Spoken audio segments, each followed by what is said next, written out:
Hey, this is Brian Fields here. Have a interesting thing here I bought for the office, really to be able to scan these kind of specialty documents that I get. I'll show an example of one here.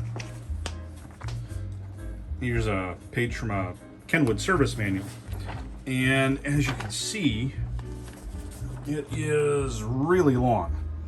These are not quite. Let's see if I can hang it out here. You can see how long this is. This is a 11-inch wide, and then typically that would be like tabloid, or 11 by 17. This is a little bit shorter than double that. It'd be like 11 by 34, but it's a little bit less than that.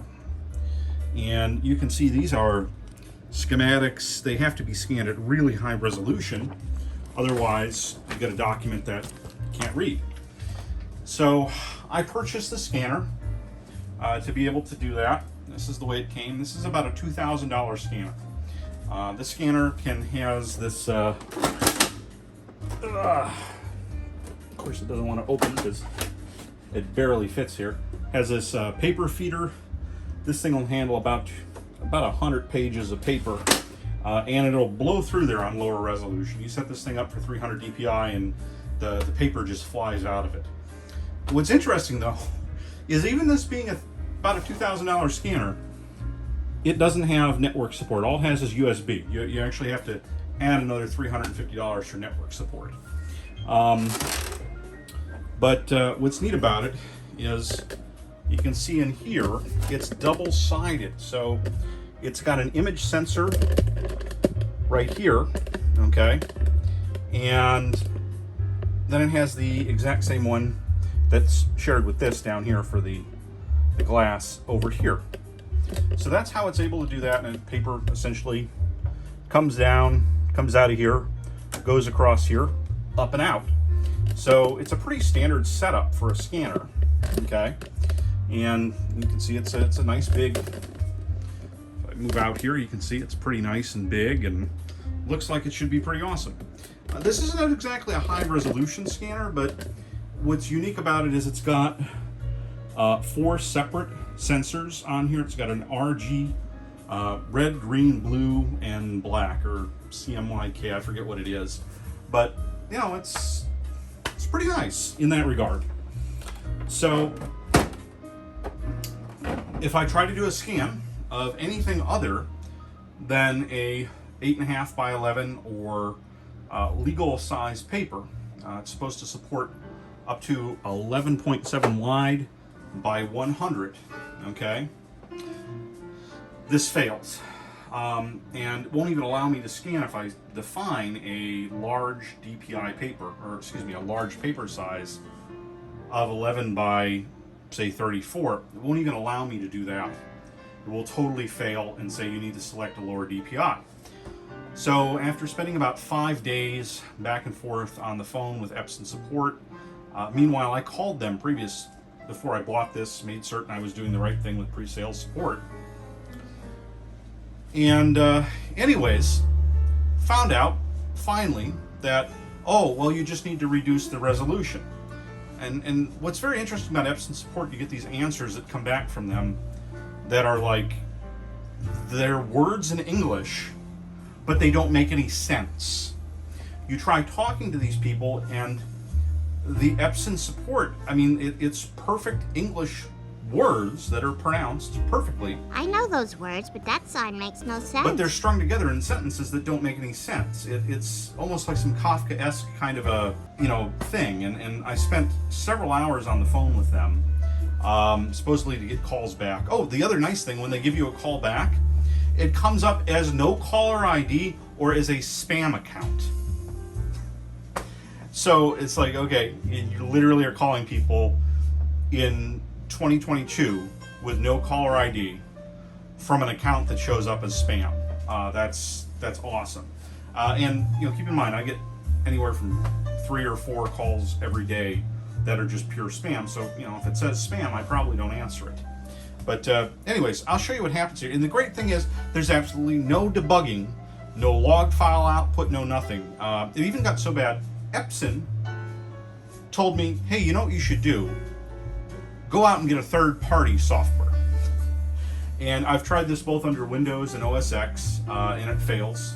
But I'll kind of show you what happens here. And you know, this is the thing, it will lock up for 5 to 10 minutes and not do anything, not give any output, not write a log file, not give an error. It just freezes. So let me load one of these up and I'll show you what happens, because it's kind of interesting. So it loads up pretty nice, actually. Put it on there.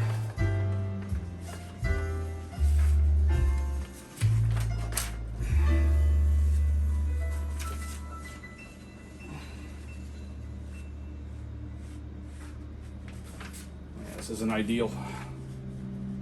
Come on. There we go. Okay, so it's loaded up on there. Let me start the scan process.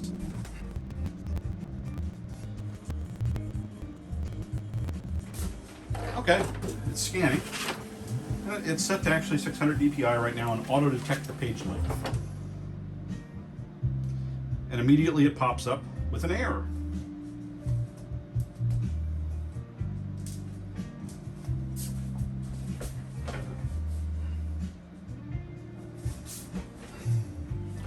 It loves to do this.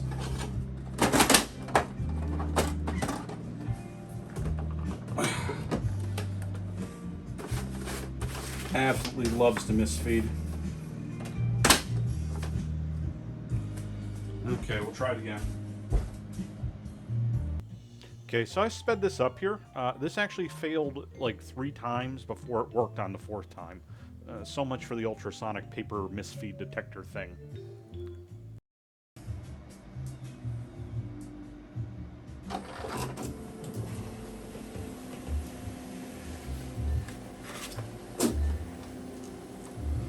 Looks like it might actually go through here, but it's not going to. I mean, it's going to go through, but then it's going to lock up on the computer.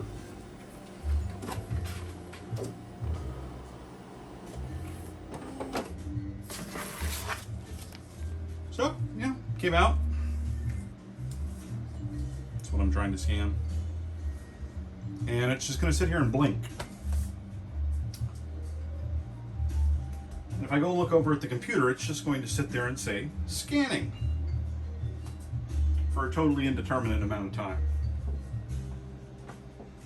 This is going to take about 5 minutes to time out, and I'll not bore you with it sitting here.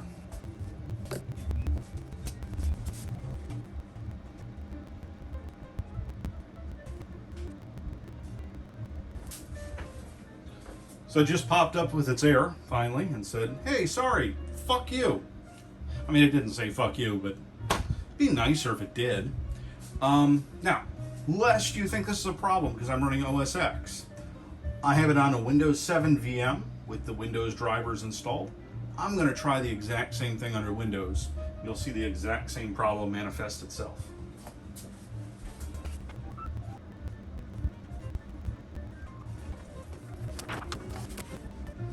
Okay, we're loaded up here.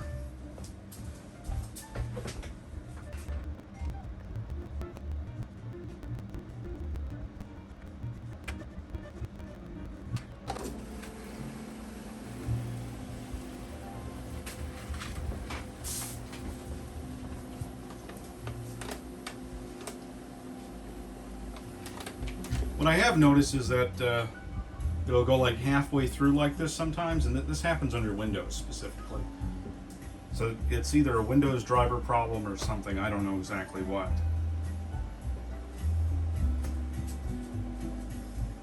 Now it just says scanning under Windows, and it's going to take some time before it times out, and it's going to stop here.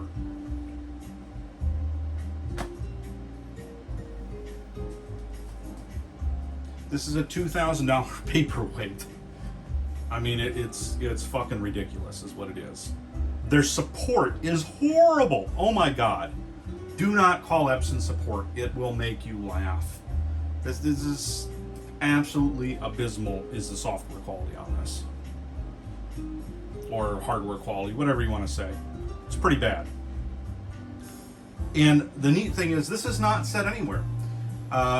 What they did come back to me is there's a footnote on a page of 42 of the manual that they say, oh, well, it's explained right here. Just reduce your DPI. It says it may not work at higher resolution settings above 300 on the page as a little footnote. Okay, let me ask you this. Do you read the manual of every product you purchase and look at every footnote? No. You call the manufacturer, you say, hey, I'm thinking of buying this. Here's my application. Will it work? You look at the spec sheet. The spec sheet says it works fine. This is a joke. An absolute joke. Anyways, I'll let it sit here for a minute.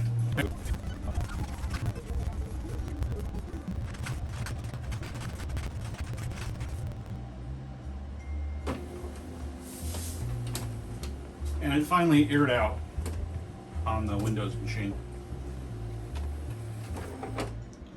Yay!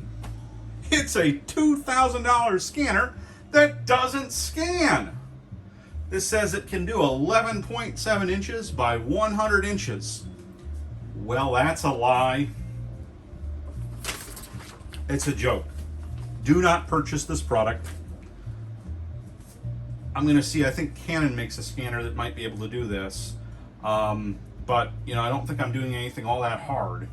I don't even need it to output PDF. Like, I have all the Adobe software. I can PDF myself. I can use, you know, GhostScript and do it. It's not particularly hard. But this is just a joke. Just a joke. Don't buy one of these. Don't give Epson. I mean, this is a professional level production scanner. This thing should be able to handle, you know, several thousand pages a day being scanned. And it, as you can see, has problems doing a single sheet out of a single doc. It's neat. I am a little taken on some of the build quality. I mean, you know, we got this new, and it almost looks like some of the plastic is yellowing already, but I guess that's just the color. The whole thing that this is 2022 and they're shipping a product that if you want to use Ethernet on it, you have to replace this entire thing. So not so much an issue for me, but hey, you just spent $2,000, but you got to spend another $350 and muck around with something to hook up an Ethernet cable to it. That's horse shit. So, and it just seems like, it almost seems like printers and scanners sometimes are designed not to ever actually work. But, I mean, it's a joke. Anyways, hey, thanks for watching. Hopefully this has cautioned you against ever purchasing an Epson scanner product. Do not purchase them. They do not work as advertised. And if that's the case, hopefully Epson will lose a little business on this, and you know, maybe they'll fix their product, and they can always put something in the comments that, hey Brian, we fixed it. We want to, you know, send you one and see if it'll work. That'd be awesome. Who knows? I'm going to try out the Canon. Hopefully the Canon will work, but now I got to deal with returning this piece of junk. And by the way, this ain't light. This thing weighs, I mean, it's built like a fucking tank. It weighs like damn near 60 pounds, like 50 kilograms or 25 kilograms, something like that. So, but it'd be 55 pounds, somewhere around there. It's pretty damn heavy. Anyways, thanks for watching.